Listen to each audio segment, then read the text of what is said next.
Hello, friends, for the second episode of Ventures with David, podcast an intersection of tech, product, and entrepreneurship. I have the opportunity to talk to Stefan Krawczyk, CEO and founder of DAGworks, a startup that solves a quintessential problem for many data science teams, which is coordinating or orchestrating operations. Join me to learn about Stefan and about his process of creating DAGworks, and particularly products that are integrations in Python, such as Hamilton and Bohr. Also, I asked him about key concepts, such as finding market fit and constantly listening to the customer in order to improve products in an iterative way. See you later and stay tuned.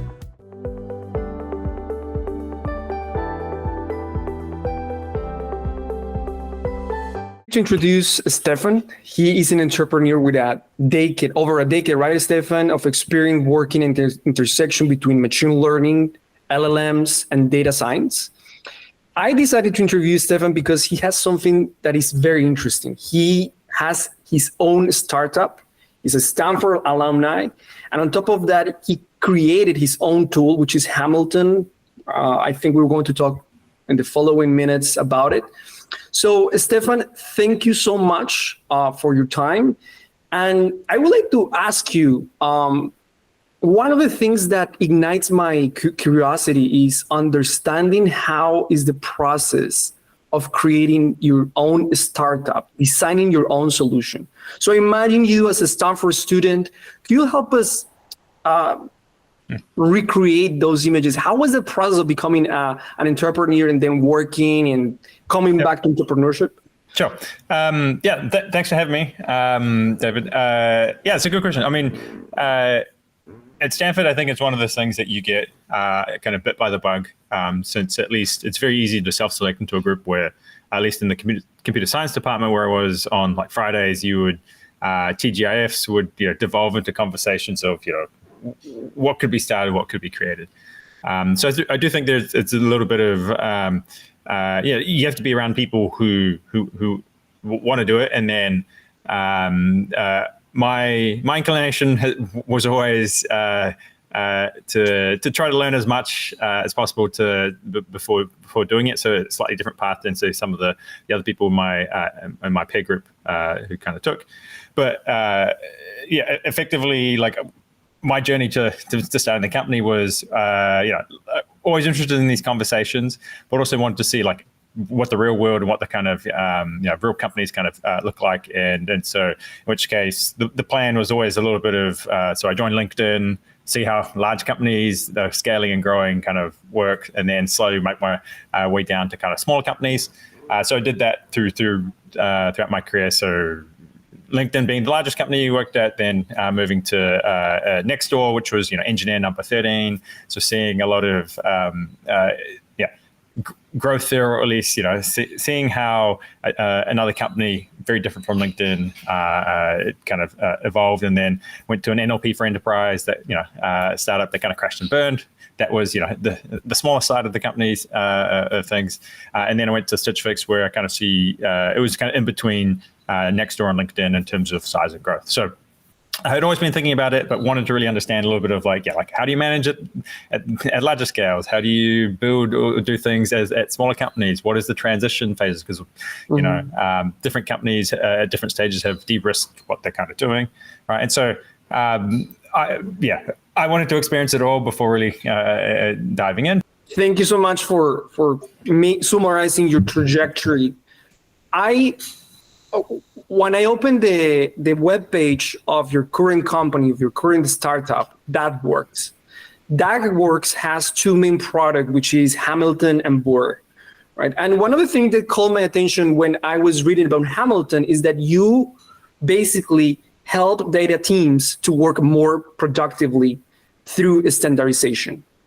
How do you come up with that idea, and why standardization matters? I mean, I know it because I'm kind of a data scientist and we are a little bit messy, right? Yeah. But I want to hear from you. How was that? Yeah, I mean, like invariably, if you want to produce some process or streamline something and make it more efficient, you kind of have to collectively organize and say, like, this is how we're going to do things, right? And so you see that, it in many meta respects with respect to, non-technical jobs to technical jobs.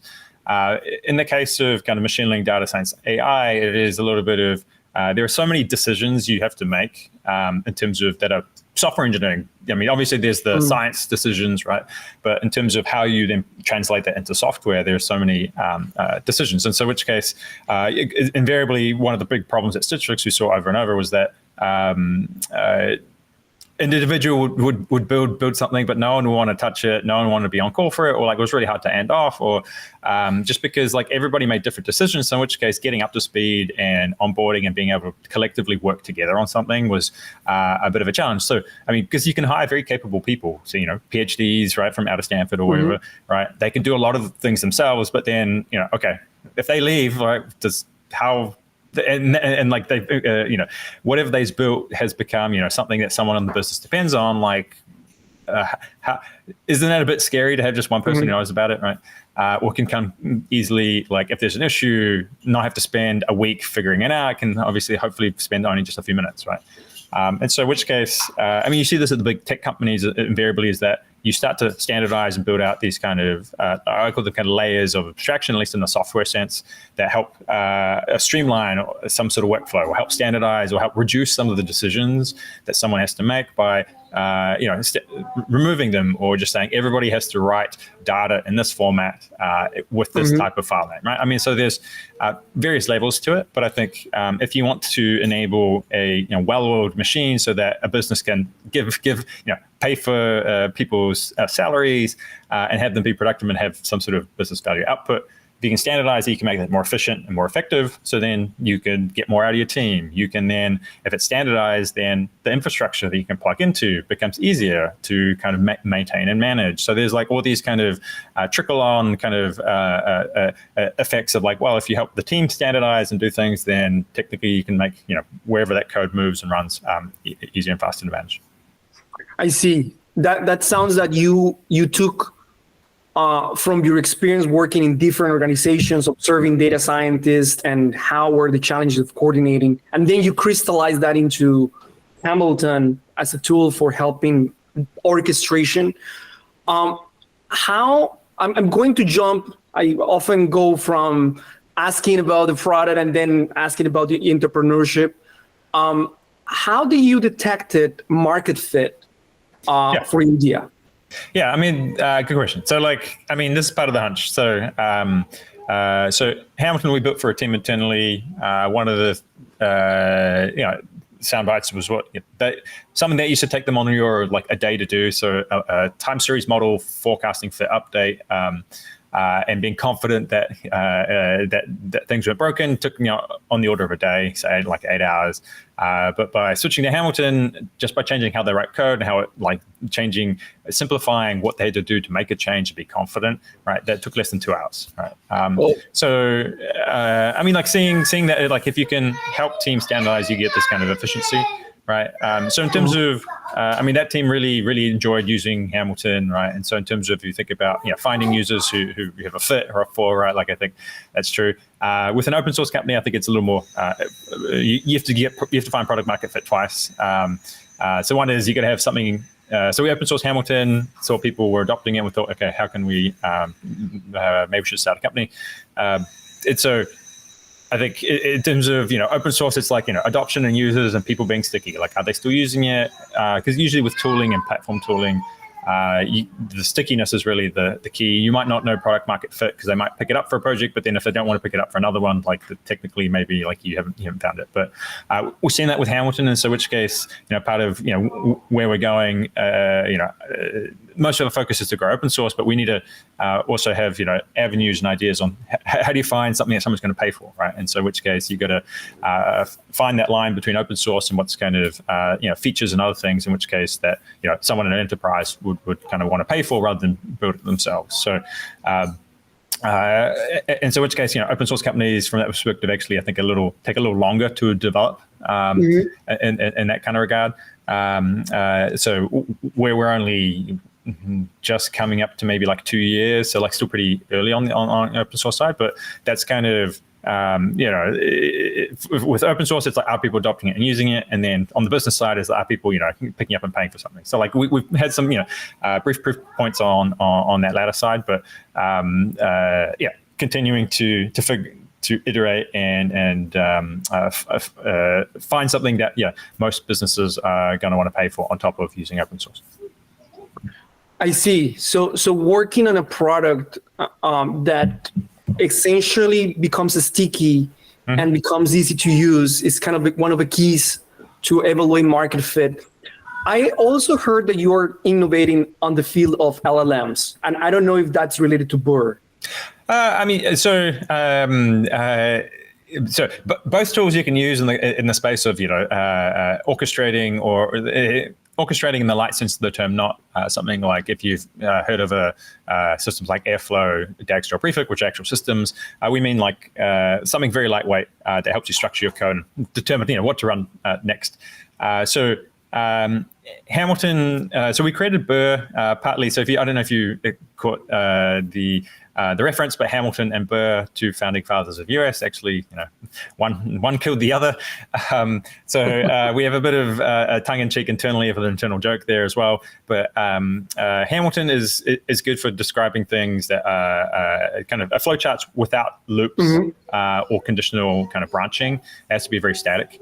But in the case we saw that if people were building a conversational agent or something, you kind of want to decide what to do next based on the output. Right, you kind of want to transition and potentially have loops back to itself to correct something, and so in which case that's where we kind of saw this pattern come up time and again, and this pattern also crops up in simulations and say hyperparameter tuning, but a good topical use case right now is conversational agents. And so how do you structure, how do you build them? And so in which case we built Burr to kind of make it easy to kind of start building an application, which is going out and getting context, going to an LM, because the hard part that people find is that, the demo is cute, but then how do you debug and make it robust? So with Burr, the idea is that we're enabling people to, see their apps kind of think, because it incorporates an easy mechanism to kind of checkpoint things, to go back in time. And by using the framework, it's really easy then to build, say, the left-hand side of ChatGPT. So being able to have conversations, track them, then see all the details of all the past kind of checkpoints within it, right? And so I think there's, in so which case both can be applied, but the more topical one in terms of app development is Burr. That makes total sense. It seems that LLMs serve as a buffer, easing up the friction between users of platforms such as Hamilton, and the need of constant providing context and helping these tools to do what they're supposed to do.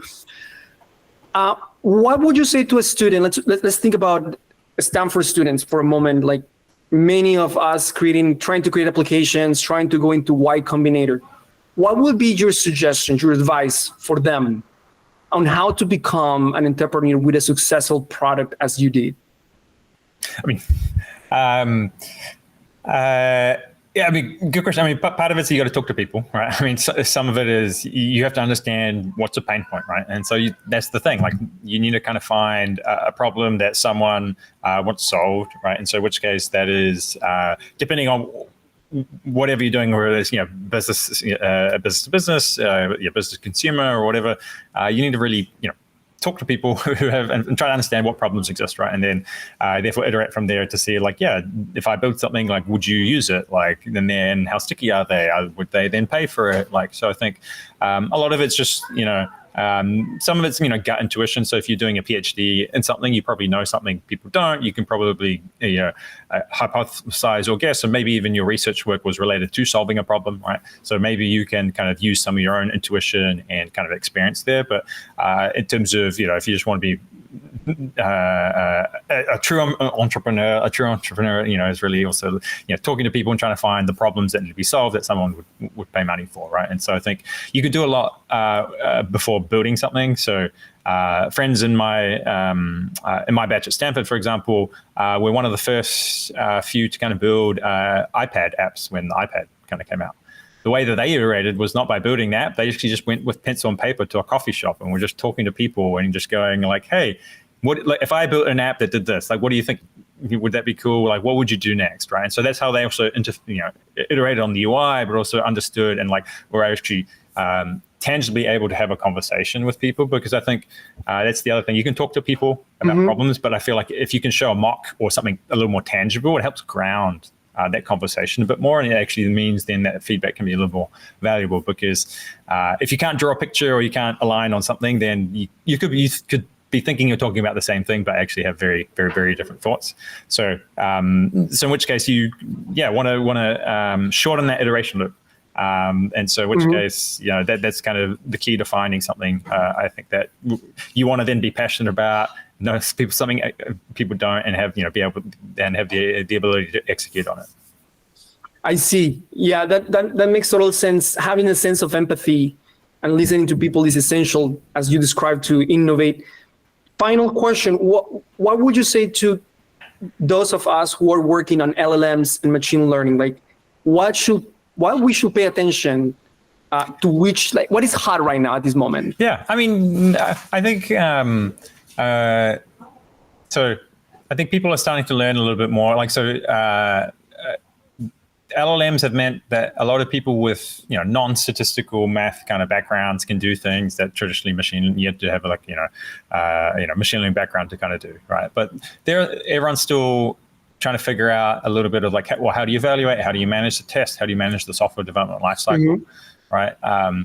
Since prompts between models, they're not transferable, right? Each prompt basically, or the code that you write needs to be tuned or managed for that particular model endpoint. So Anthropic versus OpenAI, probably going to have very different prompts or like slightly different tweaks that you need to do to get the same performance out of them. So how do you manage that in your software development lifecycle? As the LLMs change and get cheaper, how do you design for the fact that parts of your system are going to change a lot faster than traditionally you kind of would, right? And so then and so in which case then you got to have the confidence that like, hey, if you build something and change something that you haven't broken, so how do you manage a test suite? How do you make sure that it's not going to cost you a lot of money to test things? Right. So I think there's a lot happening still on the software development kind of testing, like how to iterate, how do I make sure that I'm not breaking things? But then this is where like part of the reason for Burr is like, how do you make it easy to debug? So like if you find that one case in one context, how do you make that easy to just, change the code, iterate, and then, save that data and make it useful for testing, right? So I think that's one topical thing. The other is around like, well, if we are actually, how do you structure these applications? How, if you're thinking about giving an LLM the ability to choose between tools or things to kind of do, how do you make that robust? How do you add in new tools? How do you add in new capabilities? And so in which case, what does the application structure look like? And I think most people who've been successful have been trying to, rather than having an omni prompt or something that does everything, it's like actually each LLM call is asking for something specific. Right. And so is that trend going to continue? Is that the kind of the way to kind of make sure you get the reliability that you want out of these systems? And then the last part potentially is around like, context and memory. So like if LLMs can get larger windows, but what do you put into it?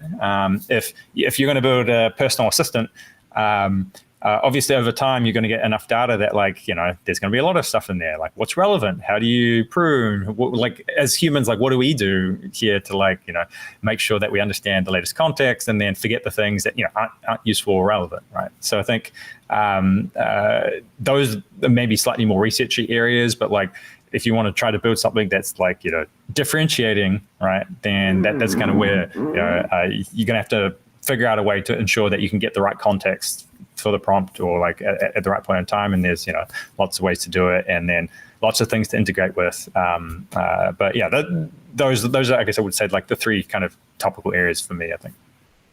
Yeah, what resonates from what you said is we need to be paying attention to the whole cycle, right? How we prepare ourselves to change, right? For example, in the cycles of testing and understanding when LLMs become cheaper, how we can involve that into our cycle of product creation, which is something that we often don't pay attention at the moment when we're developing. And the last part you said is super difficult. I find it like very, very challenging to make a LLM or an agent that understands or classify what is relevant and what is not. And I think that's interesting also to hearing from you from the other side as a entrepreneur and product owner. Stefan, thank you so much for your time. It was very insightful talking to you, and hopefully we get to talk again about more innovations in the umbrella of Hamilton and Borg. Cool. Awesome. Thanks for having me, David. Pleasure. Absolutely.